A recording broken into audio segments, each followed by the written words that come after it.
ำบ่มีน้องจึงหลีกหนีคอยอ้ายคอยนาติดดินลงป่า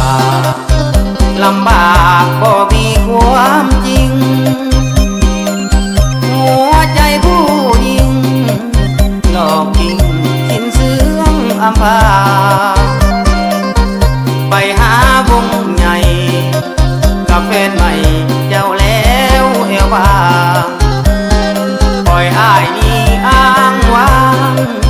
มาคอยนางอยู่ที่สายฝน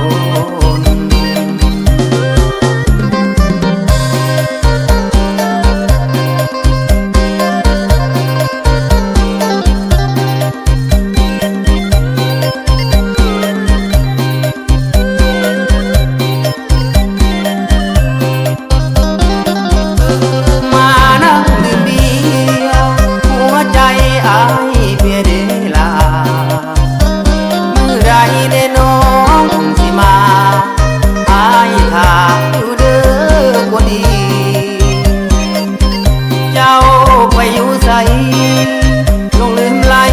บอกคิดปานีเห็นอายจนเงินคำบ่มี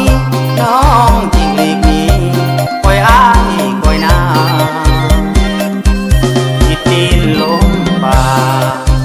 ลำบากบ่มีความจริงหัวใจผู้หญิง